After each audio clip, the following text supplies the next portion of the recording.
Before we get started, make sure to subscribe to the channel and like this video. That way, you'll always stay connected to our stories and never miss the next adventure. Station Prometheus 9 hung in the void like a jewel someone had forgotten to polish, all gleaming metal and sterile functionality. Somewhere deep in its educational sector, where the galaxy's best and brightest came to prove they had what it took to survive anything the universe could throw at them, sat the Galactic Survival Academy. And oh, what a prestigious place it was, if you were into that sort of thing. Graduation certificates from this particular institution opened doors across 32 star systems. Failure, on the other hand, opened nothing, except maybe a career in botanical documentation or tax accounting. The Academy's crown jewel, the class that made grown Crothian warriors weep and caused Lumineth scholars to dim with anxiety, was extreme survival protocols. Taught by the legendary Dr. Naven Rill, a tentacled Uluran with more eyes than strictly necessary and a personality that could curdle milk across 3 dimensions, this course had a failure rate that would make a statistics professor need therapy. Today was final exam day.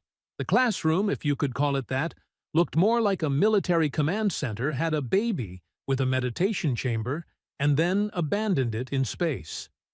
Curved walls displayed shifting star maps and survival scenarios. Pod-like seats arranged in a circle faced the center, where a holographic projection stage waited to terrify students with whatever fresh nightmare Dr. Navenrill had cooked up this semester. Thane arrived first, because, of course, he did.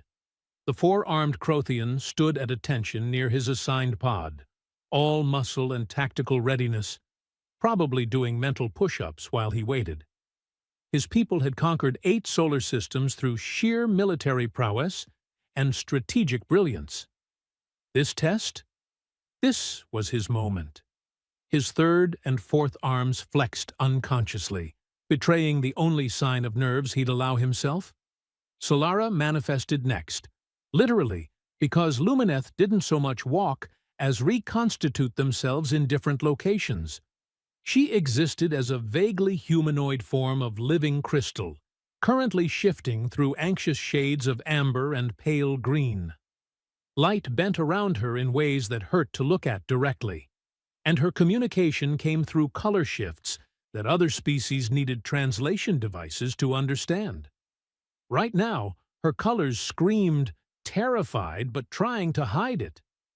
Gormath scuttled in on 6 chitinous legs, his compound eyes taking in every detail of the room in that unnerving way that made other species wonder if Chitauri ever stopped analyzing everything. His mandibles clicked in a rhythm that the translation matrix interpreted as confident disdain. He'd already passed 3 other survival courses with perfect scores. This one, he'd announced to anyone who'd listen, would be no different. 3 students, 3 different species, 3 entirely different approaches to survival. All of them ready, prepared, and appropriately terrified. Then there was Dustin. The human stumbled through the door 18 minutes late, looking like death warmed over and then forgotten in a microwave. His hair pointed in directions that suggested sleep had been recent, but not particularly restful. He clutched a container of something that vaguely resembled coffee, if you squinted and had never actually seen coffee before. The smell suggested it was approximately 40% caffeine and 60% regret. "You're late," Dr. Navenrill announced, their voice carrying that special tone of disappointment that could make students question their entire life choices. Multiple tentacles gestured at the chronometer display hovering above the center stage. "This is the final examination, Dustin. The final examination. Do you understand the significance?" Yeah, sorry," Dustin interrupted, shuffling toward his pod with all the urgency of a sloth on vacation. "Couldn't find my other shoe. Then I found it, but it was in the recycler. Long story. Is there assigned seating, or? Solara's colors flashed through shocked purple.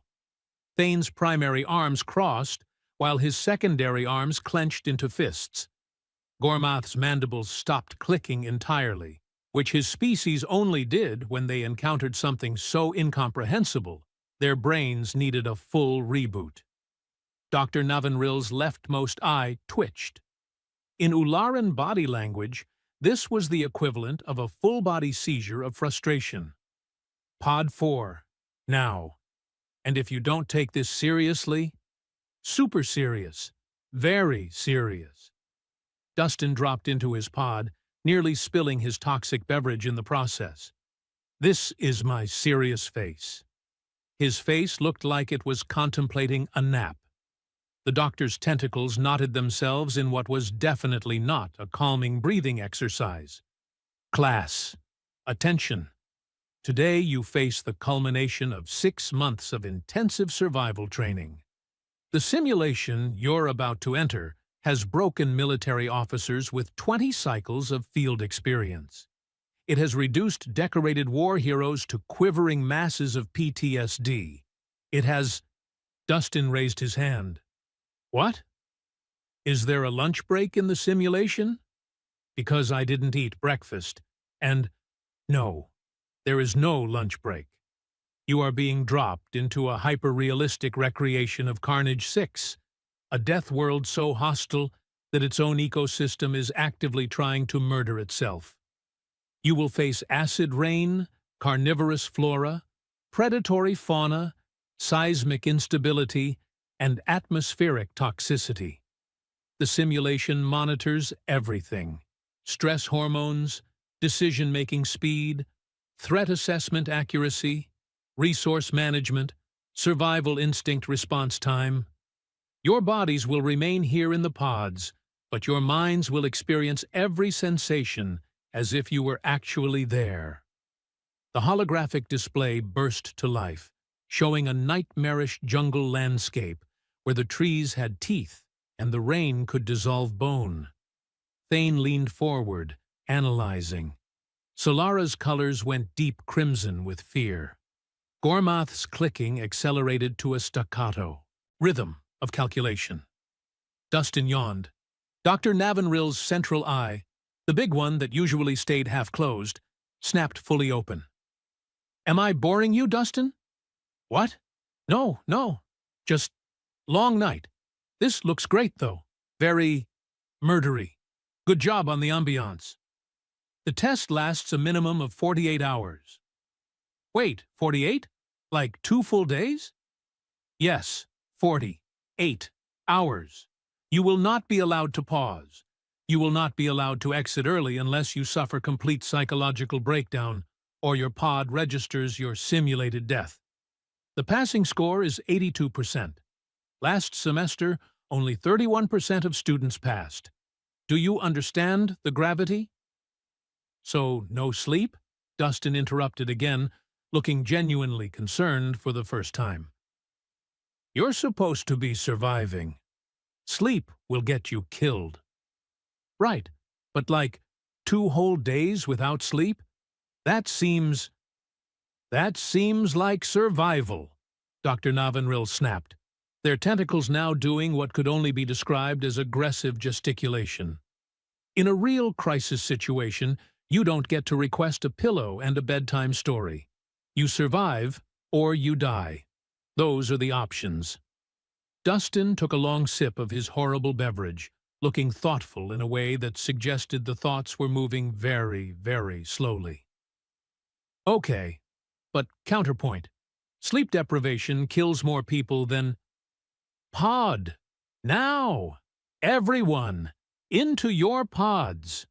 We're starting immediately before I lose what remains of my sanity to this human's complete disregard for... Just get in the pods. The students complied, even Dustin, who managed to slosh his drink onto his shirt in the process. The pods hummed to life, advanced neural interface systems initializing. Biomonitors attached themselves with soft clicks. The curved lids began to close, sealing each student into their own personal nightmare. In the observation room above, a bank of monitors flickered to life. Each screen showed a student's vital signs, neural activity, and a first-person view of their simulation experience. Dr. Navanril settled into the monitoring chair, tentacles wrapped around various control interfaces, ready to watch their students either triumph or shatter. Additional instructors filtered in. This was always a spectator event. Survival exam day was like the Academy's version of a sports championship, except the only team playing was Psychological Trauma United. "Think any of them will pass?"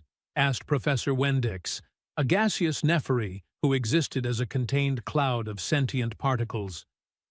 "Thane will," Dr. Navanril replied, eyes fixed on the monitors. "He's been preparing since birth. Solara might, if she can overcome her species' natural aversion to physical violence. Gormath has the knowledge, but tends to overthink. As for the human—" They trailed off, staring at Dustin's monitor. "What about the human?" Wendix drifted closer.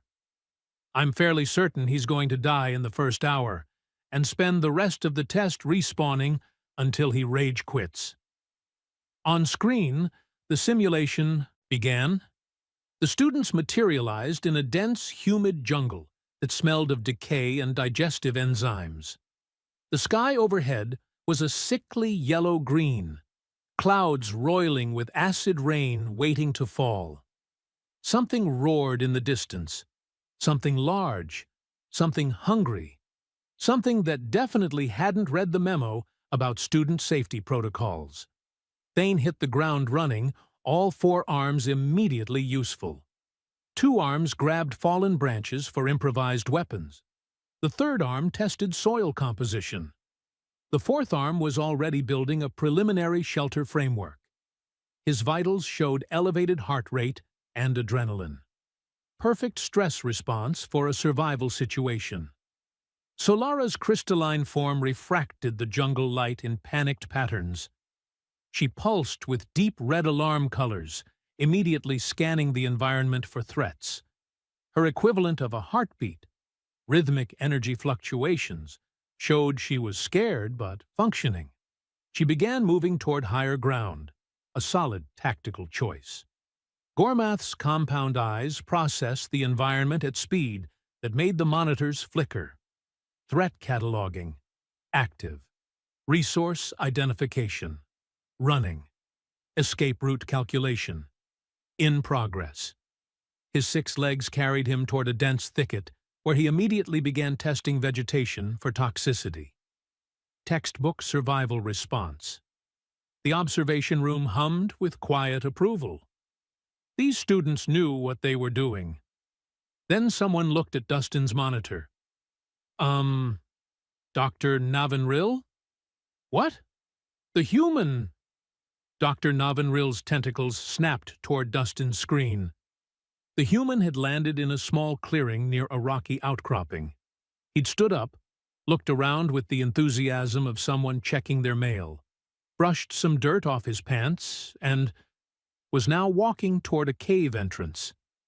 "Good, good," Navanril muttered. "Shelter-seeking is appropriate first response." Dustin reached the cave, stuck his head in, called out, "Hello?" like he was visiting a friend's apartment. Waited for a response. Then, apparently satisfied that nothing immediately wanted to eat him, he walked inside. The biomonitors showed his stress levels were dropping.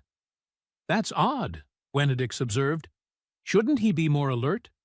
The simulation should be triggering all his survival responses by—" On screen, Dustin found a relatively dry spot in the cave. Looked at it, looked at his jacket, took off his jacket, wadded it up into a pillow, lay down. "What is he doing?" Navanril's voice had climbed an octave. Dustin's eyes closed. "Is he resting? Is he just checking for comfort before establishing a proper—" Dustin's breathing deepened, slowed. became rhythmic. His heart rate dropped further. His brainwave patterns shifted into alpha waves, then drifted toward delta. "Oh, you have got to be kidding me!" Dr. Navanrill exploded from their chair, tentacles flailing. "He's asleep. He's actually asleep. In the first 15 minutes of the final exam."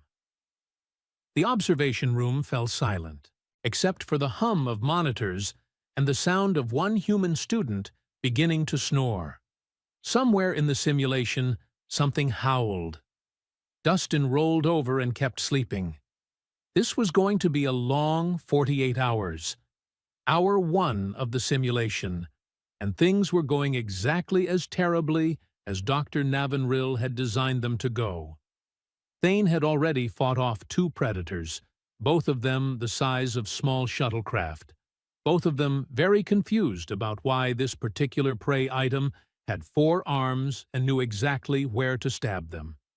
He'd constructed a defensible shelter using tactical principles older than most Federation regulations, complete with sight lines, emergency exits, and a perimeter alarm system made from scavenged bones and vine tripwires. His vitals showed sustained elevated stress, perfect, healthy, appropriate stress, the kind that kept soldiers alive. The monitoring room watched approvingly as he tested the structural integrity of his shelter's roof. This was a student who understood that survival wasn't about comfort. It was about making it to tomorrow, so you could be uncomfortable then, too. Solara had manifested on a cliff face, her crystalline form anchored to the rock in a way that would have made a professional climber weep with envy. She pulsed through tactical assessment colors, deep blue for analysis, sharp orange for threat detection, quick green flashes for resource identification.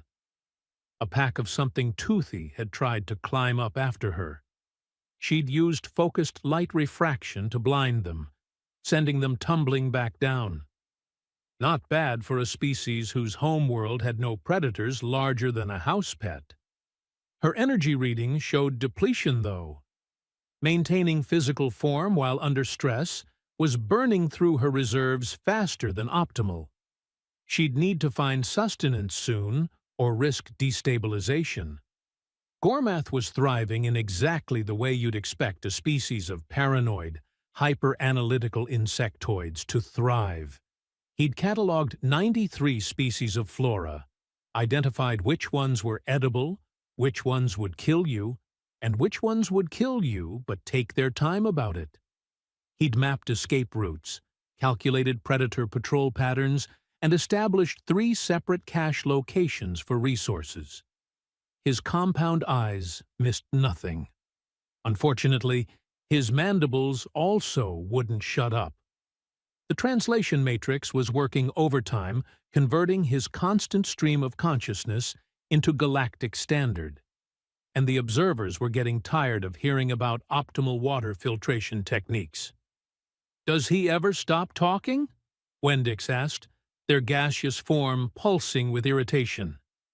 "Not in my experience," Dr. Navanrill replied, eyes still locked on the monitors. "But he passes tests. That's what matters."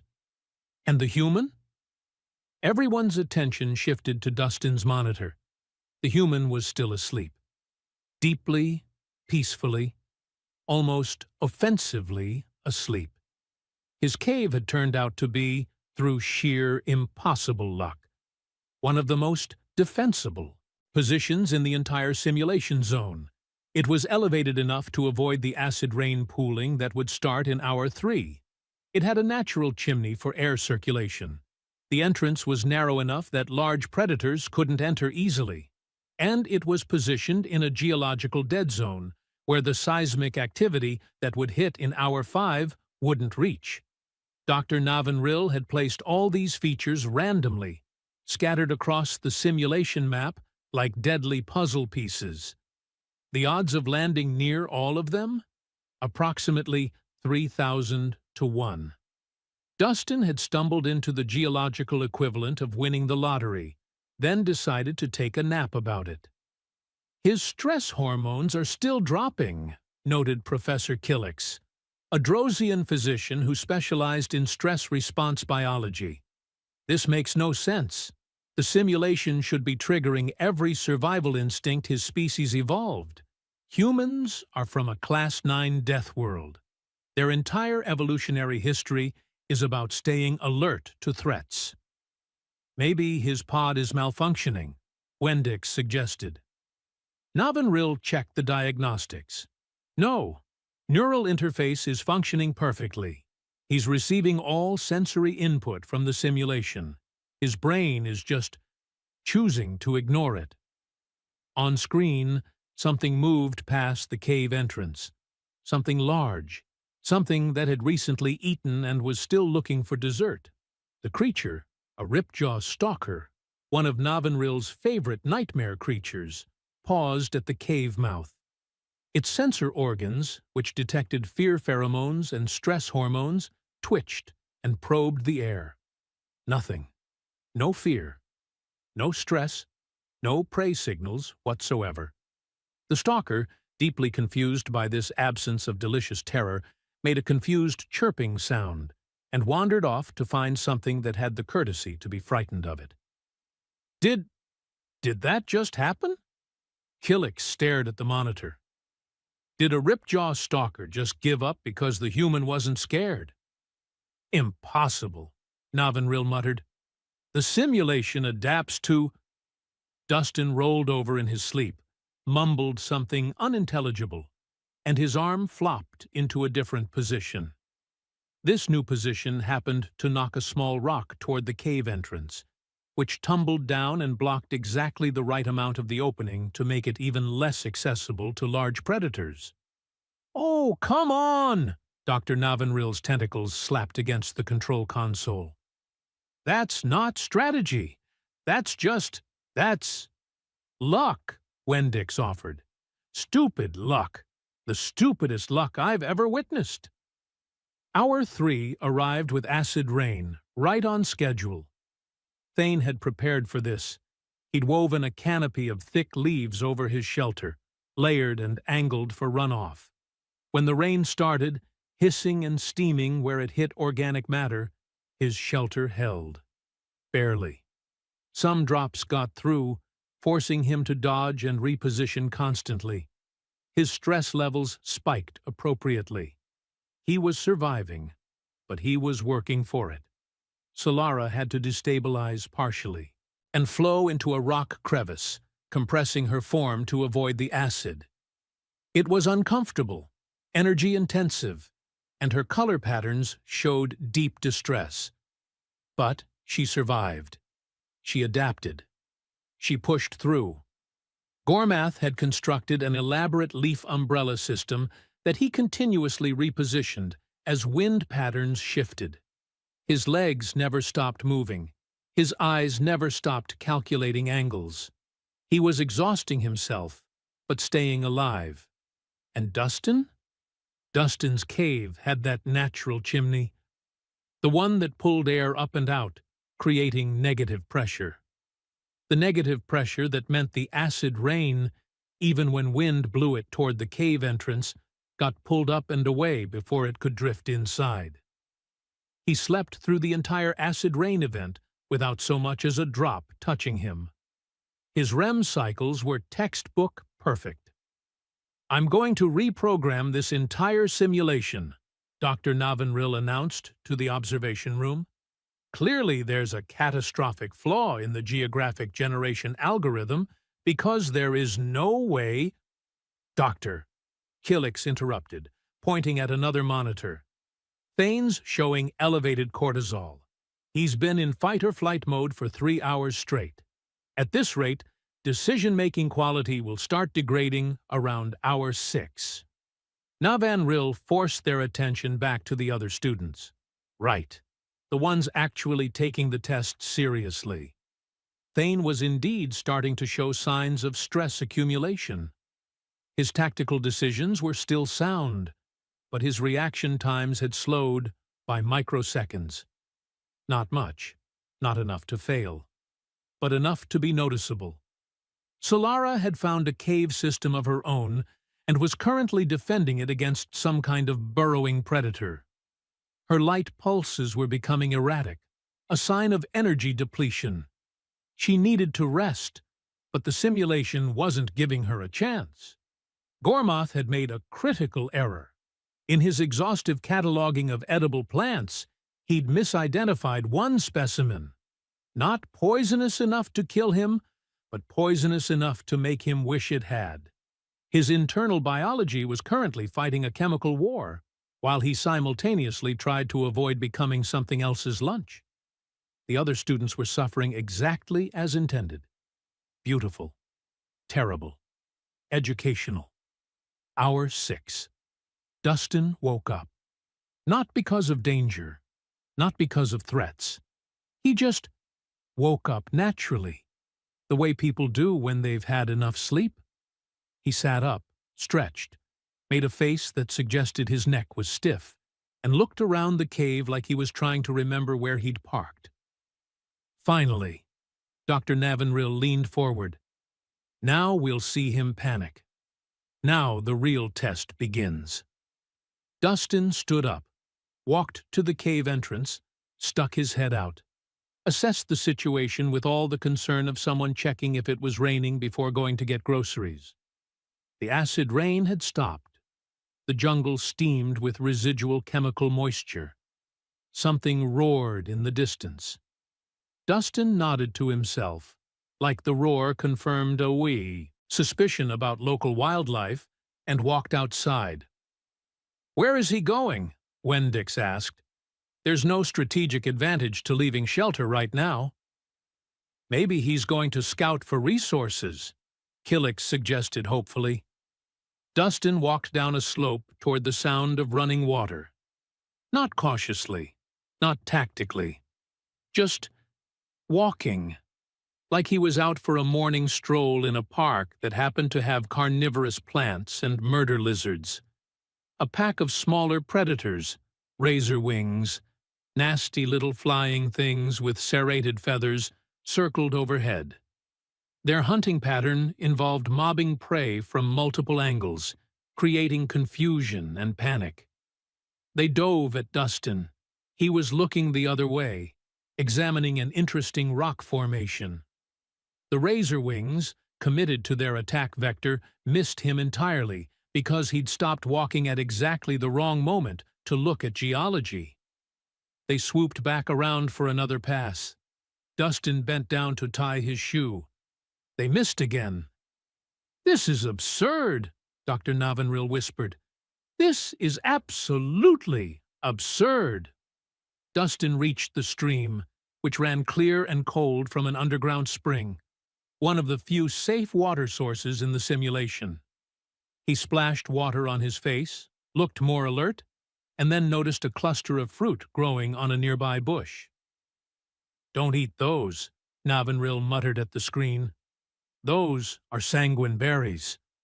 They're mildly toxic to most species, and definitely toxic to humans."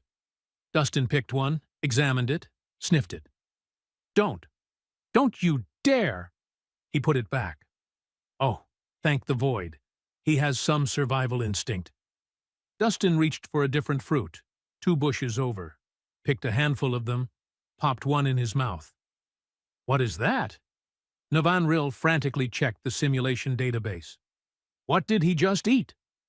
Killix pulled up the botanical file. "Caloric pods, nutrient-dense, perfectly safe for human consumption, and packed with sustained energy. They're also the single best food source in the simulation for his species." How did he didn't analyze them. He didn't test them. They look like blueberries, Wenedix observed. "Those are an earth fruit, yes? Perhaps he just assumed?" You can't assume in a survival situation. Dr. Navanrill's tentacles were doing their stressed-out dance again. "That's how you die! That's how you—" Dustin ate another pod, made a satisfied sound, and started walking back toward his cave, pockets full of nutrition. A ripjaw stalker, possibly the same one from earlier, emerged from the undergrowth ahead of him. This time, there was no avoiding it. Direct confrontation. The moment of truth. Fight or flight. The lizard brain response that kept species alive. Dustin stopped walking. The stalker tensed, ready to pounce on fleeing prey. Dustin didn't flee. The stalker's predatory instincts, honed over millions of years of evolution, sent a clear signal. Prey runs. That's what prey does. If it doesn't run, it's not prey. It's something else. Something potentially dangerous. Dustin, utterly unaware he was in a staring contest with certain death, yawned. The stalker's threat assessment systems went haywire. No fear, no movement, just a yawn? This was wrong. This was all wrong. This violated the fundamental predator-prey contract. The creature backed up a step. Dustin, finished yawning, walked around it, giving it about as much attention as you'd give a mailbox. The stalker watched him go, its simple neural network trying desperately to process what had just happened, and failing utterly. In the observation room, silence reigned. "I need to run a full diagnostic," Dr. Navanrill finally said, voice strained.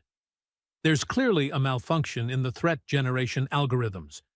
This can't be." "All diagnostics show normal function," Kilix reported, checking the systems. "The simulation is working exactly as designed. It's the human who's malfunctioning." "Humans don't malfunction like this. They're paranoid apex predators. Their entire evolutionary history." "Should we wake him early?" Wendix asked. "This doesn't seem like a fair assessment of his abilities." "No," Navanrill's tentacles coiled with determination. "No, we run the full 48 hours. Maybe he's just lucky so far. Maybe the simulation will adapt.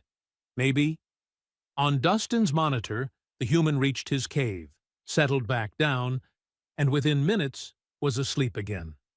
His vital signs showed perfect calm. His REM cycles resumed. Somewhere in the simulation, something screamed. Dustin's subconscious apparently decided this was white noise and incorporated it into a dream about food court pizza.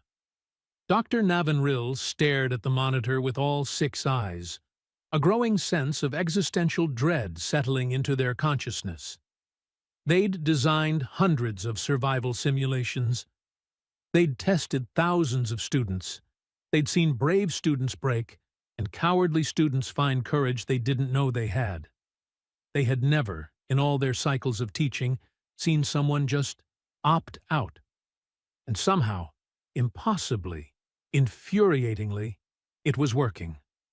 Hour 8 approached, and with it, the simulation's environmental escalation protocols.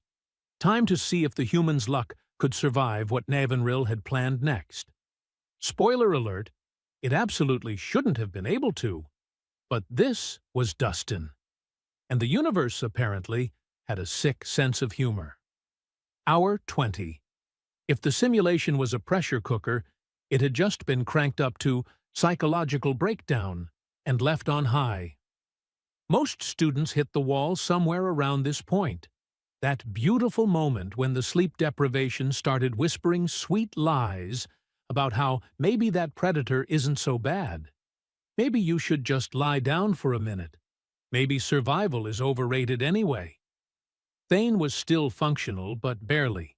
His forearms moved through defensive patterns with mechanical precision, muscle memory taking over where conscious thought had started to fuzz around the edges.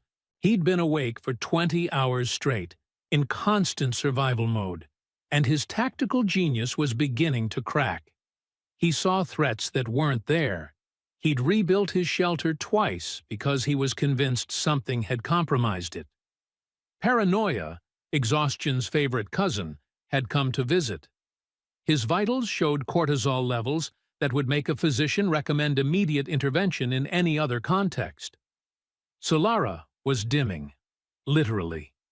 Her crystalline form pulsed with muddy, exhausted colors, browns and grays that her species only displayed when approaching total energy depletion. She'd found a defensible position in a cave system and hadn't moved in 3 hours, desperately trying to conserve what little power she had left. Every so often, something would probe at her position, and she'd have to expend precious energy fighting it off. She was surviving, but she was paying for every minute of it. Gormath had made his second critical mistake. The first had been eating something mildly poisonous. The second was trying to outsmart the simulation through pure calculation, while his brain was running on fumes and stomach acid. He'd spent the last 6 hours constructing an elaborate trap system that, in his exhausted state, he'd accidentally designed to trap himself. He was currently stuck in his own snare, mandibles clicking in frustrated patterns that translated to words the station's language filters had to bleep out. 3 students, all of them suffering exactly as designed. Beautiful, pedagogical suffering. And then there was Dustin. Dustin woke up for the second time, natural and easy, like he'd just had a pleasant nap at home. He'd been asleep for most of the last 20 hours, with brief intermissions for walking around, eating more of those caloric pods, and generally treating the Death World simulation like a casual camping trip with slightly inconvenient wildlife. His stress hormones, still lower than his resting baseline back at the station. His cognitive function, perfectly sharp because, and here's the thing that was making Dr. Navanril question their entire career, he was actually well-rested. "This is cheating," Navanril announced to the observation room, which had gained additional spectators as word spread about the humans' impossible run. "This has to be cheating. There's no possible way." "All monitoring shows his experience is authentic," Kilix reported, checking the neural interface data for the 100th time. "He's experiencing the simulation exactly as designed. He's just choosing to not care about it."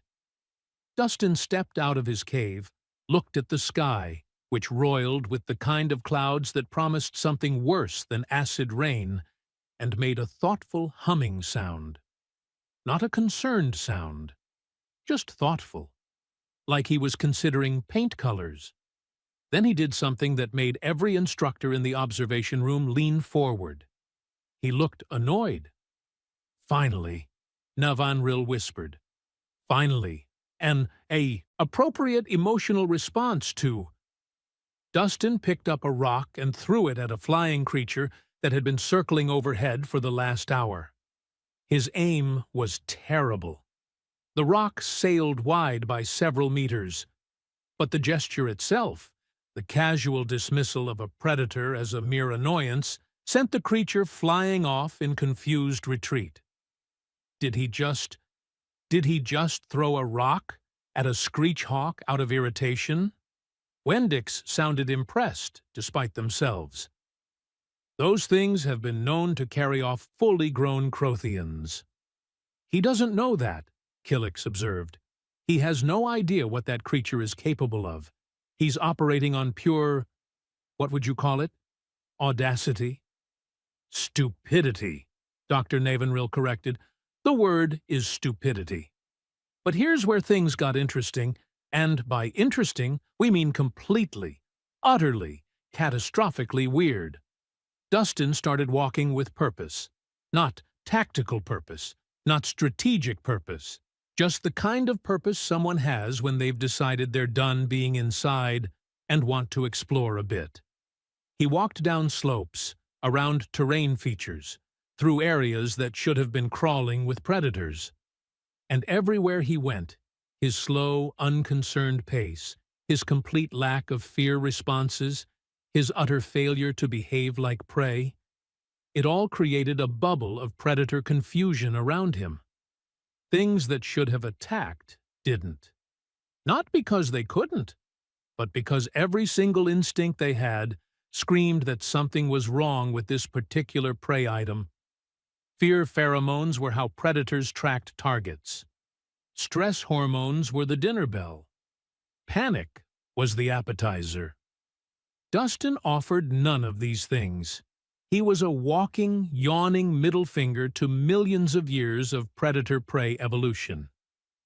"It's the human factor," a new voice said from the observation room entrance. Everyone turned. Dr. Karina stood there, arms crossed, wearing an expression somewhere between amusement and exasperation. She was one of the few other humans on the station, specializing in comparative species psychology and, more specifically, explaining to confused aliens why humans did the bizarre things they did. "The what?" Dr. Navanrill asked. "The human factor. You designed this test for species that evolved in rational ecosystems with rational threat responses.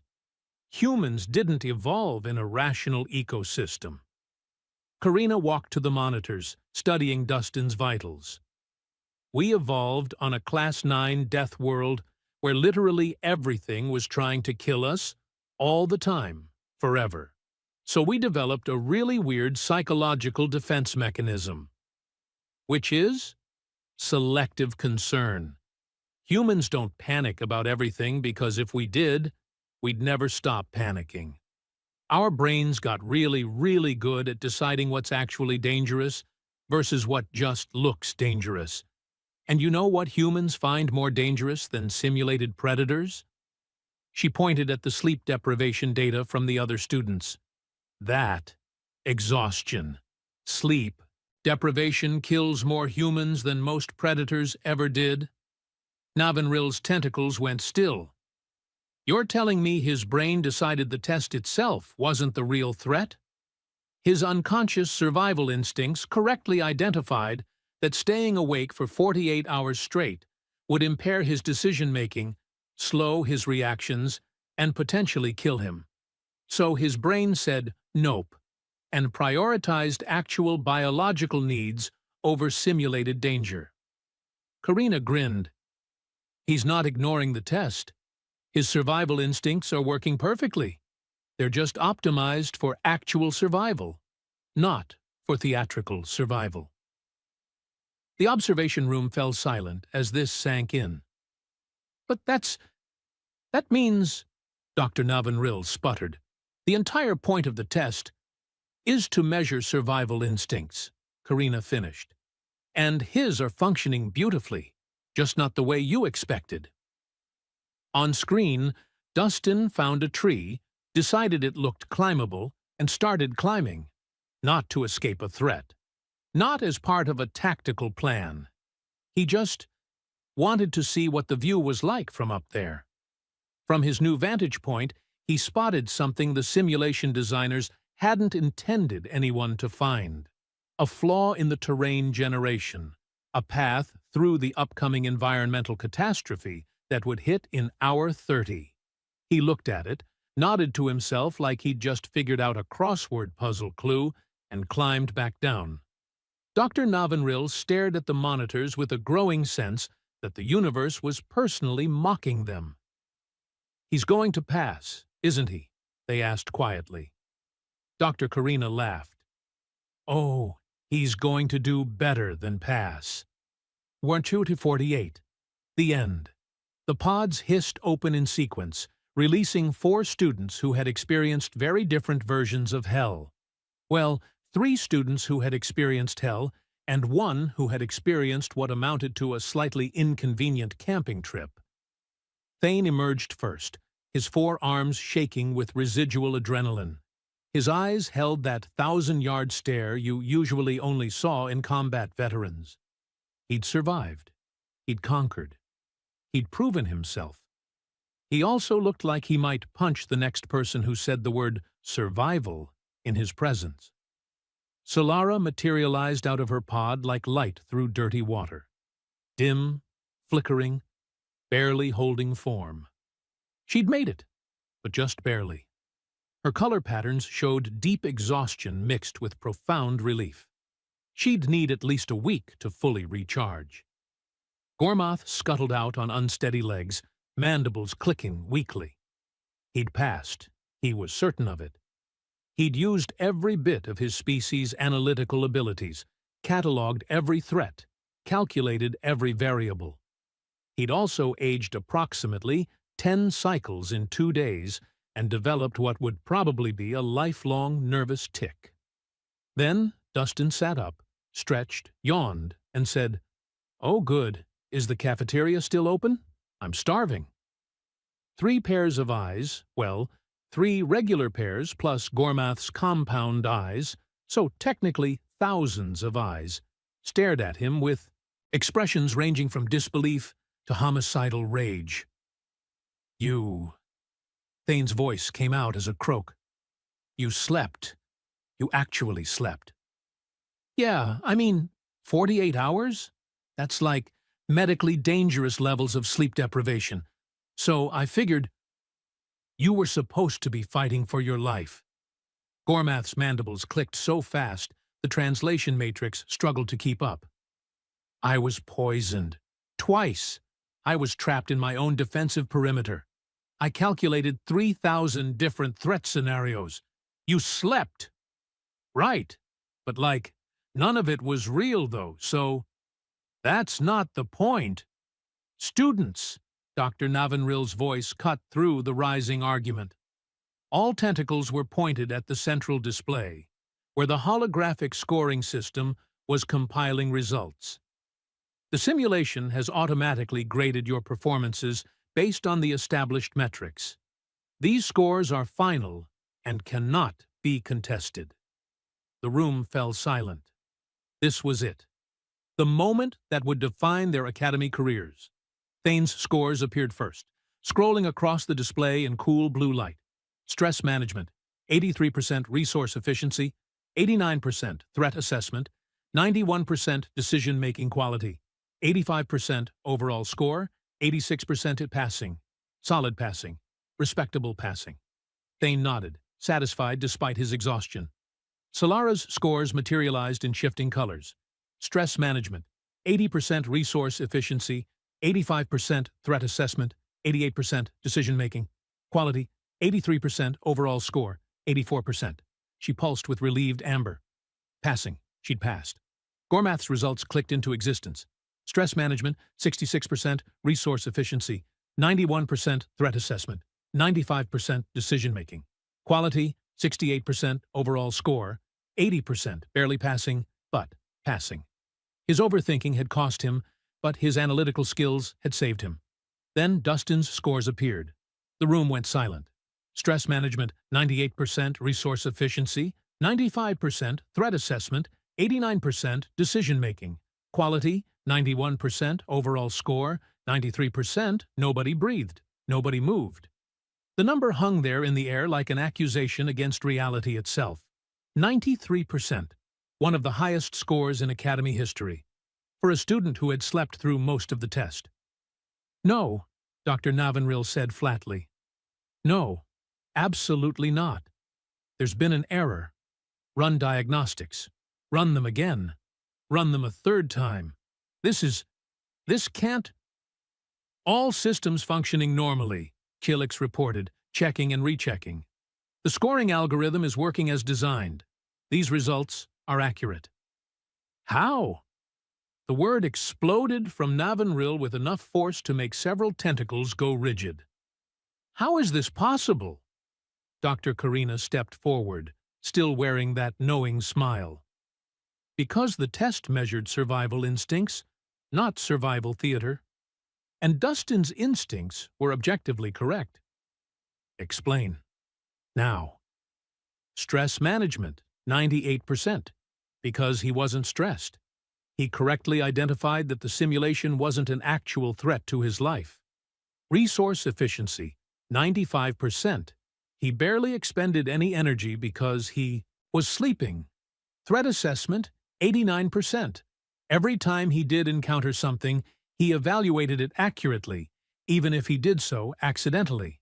Decision-making quality, 91%. Every choice he made, from finding that cave to eating those specific berries to climbing that tree, was tactically sound. But he wasn't trying. That's exactly the point, Karina interrupted.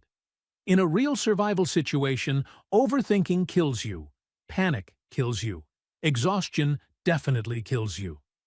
Dustin's subconscious survival instincts knew what the real threats were: sleep deprivation, poor nutrition, stress-induced mistakes. So his brain prioritized those actual dangers over simulated ones. That's not cheating. That's advanced threat assessment. Thane's arms crossed. So you're saying that doing nothing is somehow better than everything I did? No. I'm saying what you did would keep you alive in a real survival situation. What he did would also keep him alive, just with less effort. Different strategies, both valid. This is ridiculous, Gormath clicked. This makes a mockery of... The scores are final, Dr. Navanrill said, voice heavy with resignation. Academy regulations state that simulation results cannot be overturned except in cases of technical malfunction. There was no malfunction. Therefore, they paused, every tentacle drooping with defeat. Therefore, Dustin passes. With distinction. The human in question had been quiet during this entire exchange, mainly because he was trying to remember if he'd left his jacket in the pod. Cool, he said finally. So, graduation party? Because, seriously, I could really go for some actual food. Not trying to complain, but the cafeteria's protein paste situation is... Out! Dr. Navanrill pointed toward the door with 3 tentacles simultaneously. Everyone out. I need to completely redesign this entire curriculum, and I need to do it while questioning every life choice that brought me to this moment. As the students filed out, 3 exhausted, 1 confused, Dr. Karina lingered at the doorway. You know, she said conversationally, humans have been accidentally surviving things for millennia. We're not always the strongest or the fastest. We're just really, really good at being too stubborn or too oblivious to die properly. It's kind of our thing. That's not reassuring, Navanrill muttered. It's not meant to be. It's just the truth. She left, and Dr. Navanrill slumped in their chair, surrounded by monitors showing the complete data from Dustin's run. Every impossible coincidence, every accidental success, every moment where the human had somehow turned sheer lack of concern into a survival strategy. In the hallway outside, Dustin was already asking about next semester's classes, wondering if advanced combat techniques had better snack breaks than this one did. The galaxy, Dr. Navanrill reflected, was in for a very interesting time if this was the caliber of human it was producing. And, somewhere in the maintenance sector, technicians were already being tasked with redesigning the entire Survival Academy curriculum to account for something the designers had never anticipated. A species that survived by simply refusing to acknowledge that survival was supposed to be hard. The human factor, indeed.